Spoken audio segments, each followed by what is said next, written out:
When I was about 8 years old, I first heard about something called climate change or global warming.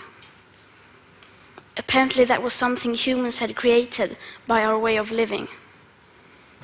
I was told to turn off the lights to save energy and to recycle paper to save resources. I remember thinking that it was very strange that humans, who are an animal species among others, could be capable of changing the Earth's climate. Because if we were, and if it was really happening, we wouldn't be talking about anything else. As soon as you turn on the TV, everything would be about that. Headlines, radio, newspapers. You would never read or hear about anything else, as if there was a world war going on. But no one ever talked about it. If burning fossil fuels was so bad that it threatened our very existence, how could we just continue like before? Why were there no restrictions? Why wasn't it made illegal? To me, that did not add up. It was too unreal. So when I was 11, I became ill. I fell into depression. I stopped talking, and I stopped eating. In 2 months, I lost about 10 kilos of weight. Later on, I was diagnosed with Asperger's syndrome, OCD, and selective mutism. That basically means I only speak when I think it's necessary. Now was one of those moments.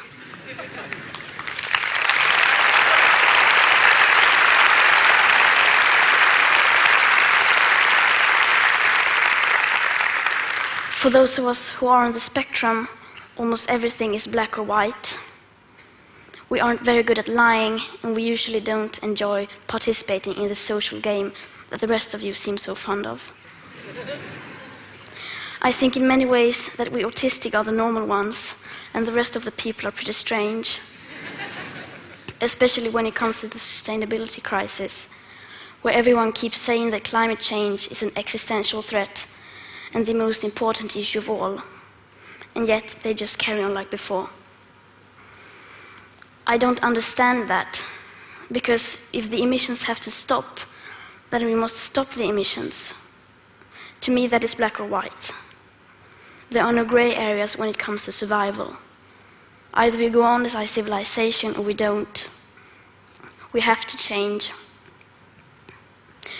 Rich countries like Sweden need to start reducing emissions by at least 15% every year.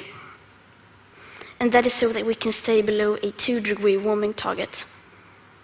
Yet, as the IPCC have recently demonstrated, aiming instead for 1.5 degrees Celsius would significantly reduce the climate impacts. But we can only imagine what that means for reducing emissions. You would think the media and every one of our leaders would be talking about nothing else, but they never even mention it. Nor does anyone ever mention the greenhouse gases already locked in the system, nor that air pollution is hiding a warming, so that when we stop burning fossil fuels, we already have an extra level of warming, perhaps as high as 0.5 to 1.1 degrees Celsius.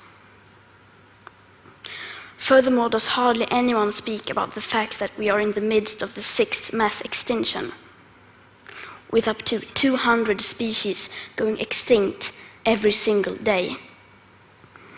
That the extinction rate is today between 1,000 and 10,000 times higher than what is seen as normal. Nor does hardly anyone ever speak about the aspect of equity or climate justice, clearly stated everywhere in the Paris Agreement, which is absolutely necessary to make it work on a global scale. That means that rich countries need to get down to 0 emissions within 6 to 12 years with today's emission speed. And that is so that people in poorer countries can have a chance to heighten their standard of living by building some of the infrastructure that we have already built, such as roads, schools, hospitals, clean drinking water, electricity, and so on. Because how can we expect countries like India or Nigeria to care about the climate crisis if we, who already have everything, don't care even a second about it or our actual commitments to the Paris Agreement? So, why are we not reducing our emissions? Why are they in fact still increasing? Are we knowingly causing a mass extinction? Are we evil? No, of course not. People keep doing what they do because the vast majority doesn't have a clue about the actual consequences of our everyday life. And they don't know the rapid changes required. We all think we know, and we all think everybody knows, but we don't. Because how could we? If there really was a crisis, and if this crisis was caused by our emissions, you would at least see some signs. Not just flooded cities, tens of thousands of dead people, and whole nations leveled to piles of torn down buildings. You would see some restrictions. But no. And no one talks about it. There are no emergency meetings, no headlines, no breaking news. No one is acting as if we were in a crisis. Even most climate scientists or green politicians keep on flying around the world, eating meat and dairy. If I live to be 100, I will be alive in the year 2103. When you think about the future today, you don't think beyond the year 2050. By then, I will, in the best case, not even have lived half of my life. What happens next? The year 2078, I will celebrate my 75th birthday. If I have children or grandchildren, maybe they will spend that day with me. Maybe they will ask me about you, the people who were around back in 2018. Maybe they will ask why you didn't do anything while there still was time to act. What we do or don't do right now will affect my entire life and the lives of my children and grandchildren. What we do or don't do right now, me and my generation can't undo in the future. So when school started in August this year, I decided that this was enough. I sat myself down on the ground outside the Swedish Parliament. I school striked for the climate. Some people say that I should be in school instead. Some people say that I should study to become a climate scientist so that I can solve the climate crisis. But the climate crisis has already been solved. We already have all the facts and solutions. All we have to do is to wake up and change. And why should I be studying for a future that soon will be no more, when no one is doing anything whatsoever to save that future? And what is the point of learning facts within the school system, when the most important facts given by the finest science of that same school system clearly means nothing to our politicians and our society? Some people say that Sweden is just a small country and that it doesn't matter what we do.